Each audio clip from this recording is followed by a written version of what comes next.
নজর রাখবো পরবর্তী সংবাদে। রাজ্যে ইন্ডিয়া জোটে প্রচারে এবার সীতারাম ইয়েচুরি তিনি রাজ্যে আসতে চলেছেন, তার সফর রয়েছে যেমনটা খবর দলীয় সূত্রে। সিপিএম এর সর্বভারতীয় সম্পাদক সীতারাম ইয়েচুরি তিনি রাজ্যে আসতে চলেছেন এবং খোয়াইতে খুব সম্ভবত তার জনসভা হওয়ার কথা রয়েছে। এবং খোয়াই মানে পূর্ব ত্রিপুরার অধীন এবং পূর্ব ত্রিপুরার লোকসভা কেন্দ্রের যিনি প্রার্থী রয়েছেন জোট প্রার্থী রাজেন্দ্র রিয়াং, তার সমর্থনে তিনি প্রচার করবেন বলে এখনো অবধি খবর দলীয় সূত্রে। কথা বলবো প্রতিনিধি বিপ্লব চন্দ্র জুড়ে গেছেন টেলিফোন লাইনে। বিপ্লব দা, সীতারাম ইয়েচুরি তিনি রাজ্যে আসতে চলেছেন প্রচারে ইন্ডি জোটের হয়ে, কি জানতে পারছো এখনো পর্যন্ত? কবে আসবেন? সম্ভাবনার ডেট কি বলছে? দেখো, একটা পূর্ব ঘোষণা ছিল যে পূর্ব ত্রিপুরা এবং পশ্চিম ত্রিপুরা দুটো আসনের নির্বাচনকে সামনে রেখেই কিন্তু কেন্দ্রীয় নেতৃত্ব অর্থাৎ সিপিআইএম কেন্দ্রীয় সম্পাদক সীতারাম ইয়েচুরি রাজ্যে আসবেন। এবং এই পরিকল্পনা ছিল যে আগে একটা ঘোষণা করা হয়েছিল সম্ভবত 12 কি 16 তারিখের, অর্থাৎ 19 এপ্রিল যেহেতু প্রথম দফার ভোট, সেই ভোটে কিন্তু আসবেন।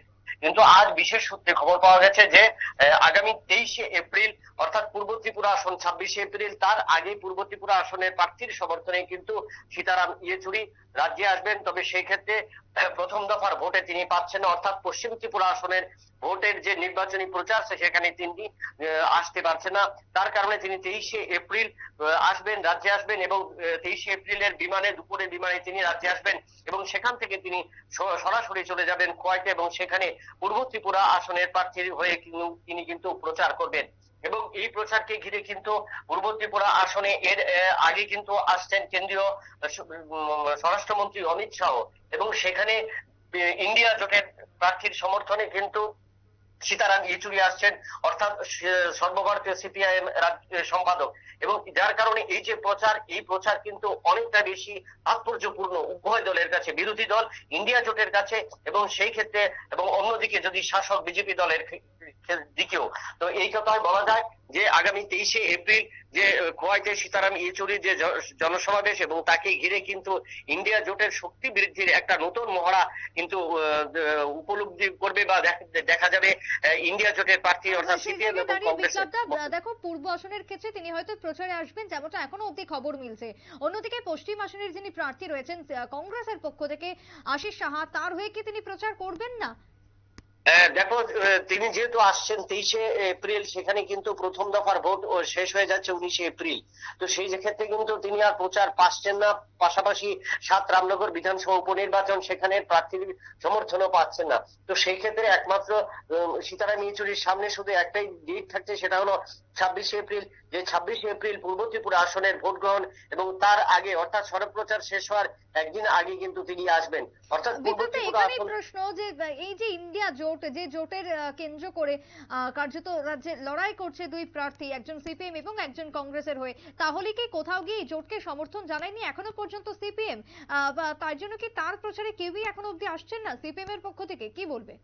দেখো, সেই জায়গার ক্ষেত্রে আমি বলবো যে যেহেতু দুটো আসনের ক্ষেত্রে এই পূর্ব ত্রিপুরা এবং পশ্চিম ত্রিপুরা আসনের ক্ষেত্রে কংগ্রেস মনোনীত প্রার্থী আশিস কুমার সাহাকে গড়া হয়েছে প্রার্থী হিসেবে পূর্ব ত্রিপুরা আসনে সিপিএম প্রার্থী। এবং যেখানে যতটুকু খবর যে কংগ্রেসের হেভিওয়েট নেতৃত্বরা রাহুল গান্ধী, প্রিয়াঙ্কা গান্ধী তারা আসবেন এবং সেখানে কিন্তু পশ্চিম ত্রিপুরা আসনে যেহেতু ভোট 19 তারিখ, সেই জায়গায় রাহুল এবং প্রিয়াঙ্কাকে কিন্তু সামনে রেখে কিন্তু ইন্ডিয়া জোটের প্রার্থীরা এবং ইন্ডিয়া জোটের কর্মী সমর্থকরা ছাপাবেন। এবং অন্যদিকে খোয়াইতে যেহেতু পূর্ব ত্রিপুরা আসনে এবং সেটা হবে 26 এপ্রিল, তো সেই জায়গায় কিন্তু পূর্ব ত্রিপুরা আসনের ক্ষেত্রেই সীতারাম ইয়েচুরিকে ঠিক করা হয়েছে। কিন্তু পূর্ব ত্রিপুরা পশ্চিম ত্রিপুরা আসনে কিন্তু কোন সিপিএম এর কোন কেন্দ্রীয় নেতৃত্ব সেখানে আসছেন না, তাই সেখানে কিন্তু রাহুল গান্ধী এবং প্রিয়াঙ্কা গান্ধী আসার কথা। অর্থাৎ যেহেতু দুটো দল এক জায়গায় মিশেছে, সেই ক্ষেত্রে ভিন্ন ভিন্ন ভাবেই কিন্তু করা হচ্ছে। পূর্ব ত্রিপুরা আসনের ক্ষেত্রে কিন্তু সীতারাম ইয়েচুরি এবং পশ্চিম ত্রিপুরা আসনের ক্ষেত্রে রাহুল গান্ধী এবং প্রিয়াঙ্কা গান্ধীকে নিয়ে কিন্তু এই রাজনৈতিক মহড়া সেটা তৈরি করছে ইন্ডিয়া জোটের দুই দল সিপিএম এবং কংগ্রেস, এমনটাই কিন্তু ইঙ্গিত। একেবারেই তাই। অনেক ধন্যবাদ বিপ্লব দা তোমায় টেলিফোন লাইনে থাকার জন্য। কথা বলছিলাম আমাদের প্রতিনিধির সঙ্গে। তবে খুব সম্ভবত আগামী 23 এপ্রিল যেখানে রাজ্যে আসতে চলেছেন সীতারাম ইয়েচুরি, সিপিএম সর্বভারতীয় সম্পাদক, এবং তার রাজ্য সফরকে কেন্দ্র করে ইতিমধ্যে দলীয় তরফ থেকে ব্যাপক ইতিমধ্যে প্রচার এবং তার সঙ্গে উন্মাদনা পরিলক্ষিত। কিন্তু কংগ্রেসের হয়ে আদৌ কেউ আসবেন কিনা বা কারা কারা আসবেন, কবে নাগাদ আসবেন, সে নিয়েও ইতিমধ্যে প্রশ্ন তৈরি হয়েছে রাজনৈতিক মহলে। ছোট্ট বিরতির পর ফিরে আসবো, সঙ্গে থাকুন।